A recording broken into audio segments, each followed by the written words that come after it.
Hello दोस्तों, आज हम बात करेंगे कफ मतलब के खांसी के बारे में। यहाँ पर हम बात करने जा रहे हैं ड्राई कफ मतलब के सूखी खांसी के बारे में। यहाँ पर हम जानेंगे सूखी खांसी के सिरप में कौन कौन सी मेडिसिन्स होती हैं। चलिए दोस्तों शुरू करते हैं। कफ कफ मतलब के खांसी। तो खांसी टू टाइप्स की होती है। पहली ड्राई कफ मतलब के सूखी खांसी और दूसरी वेट कफ मतलब के गीली खांसी या बलगम वाली खांसी। तो देखिए ड्राई कफ में कोई म्यूकस का प्रोडक्शन नहीं होता है, तो नो म्यूकस प्रोडक्शन। म्यूकस मतलब के लिबलिबा या चिपचिपा मटेरियल। और ये ड्राई कफ जो है वो इरिटेशन, एलर्जी और एस्थमा के केस में देखने को मिलती है। जबकि वेट कफ मतलब कि बलगम वाली खांसी, वेट कफ के केस में यहाँ पर म्यूकस और फिलेम फिलेम मतलब कि बलगम देखने को मिलता है। और वेट कफ जो है ये इन्फेक्शन या कंजेशन की वजह से देखने को मिलता है। तो यहाँ पर हम केवल और केवल ड्राई कफ के बारे में बात करेंगे। तो ड्राई कफ की सिरप में कौन कौन सी मेडिसिन्स होती हैं। तो ड्राई कफ की सिरप में डेक्स्ट्रोमेथोर्फन होता है। डेक्स्ट्रोमेथोर्फन क्या करता है, ये ब्रेन के मेड्यूला ओब्लोंगेटा मतलब के ब्रेन स्टेम। तो ये ब्रेन स्टेम में प्रेजेंट कफ सेंटर, यहाँ पर ये देखिए ब्रेन स्टेम है और ये कफ सेंटर है। ये कफ सेंटर को सप्रेस करके खांसी को कम करता है। डेक्स्ट्रोमेथोर्फन ये ओपोइड डेरिवेटिव होता है। ओपोइड डेरिवेटिव के साथ साथ ये एनएमडीए रिसेप्टर एंटागोनिस्ट मेडिसिन है। एनएमडीए मतलब के N methyl D aspartate antagonist ये मेडिसिन है।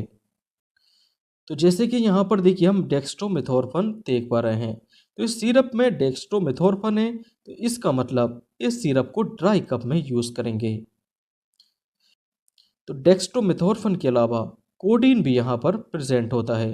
देखिए कोडीन सूखी खांसी मतलब के ड्राई कफ को सप्रेस करता है, तो ये ड्राई कफ सप्रेसेंट मेडिसिन है। देखिए कोडीन जो है ओपोइड क्लास की मेडिसिन है। तो कोडीन C/2D ये इस एंजाइम की हेल्प से मॉर्फिन में कन्वर्ट हो जाती है। जैसे कि हम जानते हैं मॉर्फिन एनाल्जेसिक मतलब के दर्द को कम करती है और इसका इफेक्ट सिडेटिव होता है, मतलब ये शांत कर देती है।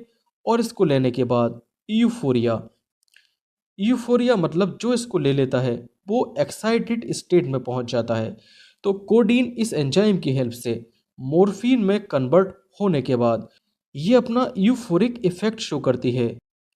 यूफोरिक इफेक्ट के कारण पेशेंट इसका आदी हो जाता है, मतलब कि एडिक्ट हो जाता है।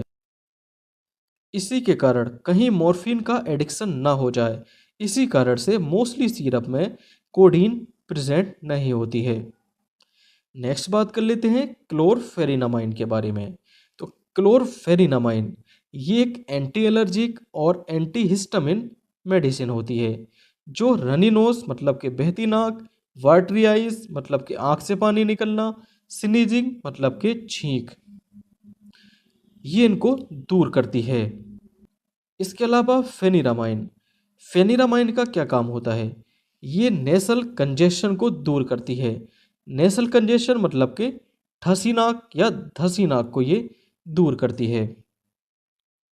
कफ सिरप में मेनली डेक्स्ट्रोमेथोर्फन, फेनिलेफ्रिन और क्लोरफेनिरामाइन देखने को मिलता है। अगर सिरप में ये तीन कंपोनेंट हैं, तो इसका मतलब ये सिरप ड्राई कफ के लिए यूज़ होती है। अब बात कर लेते हैं ड्राई कफ सिरप के डोज के बारे में। तो जनरली जो एडल्ट डोज है इसकी वो 5 से लेकर 10 ml दिन में 2 टाइम पेशेंट को ये दे सकते हैं। Okay, thank you.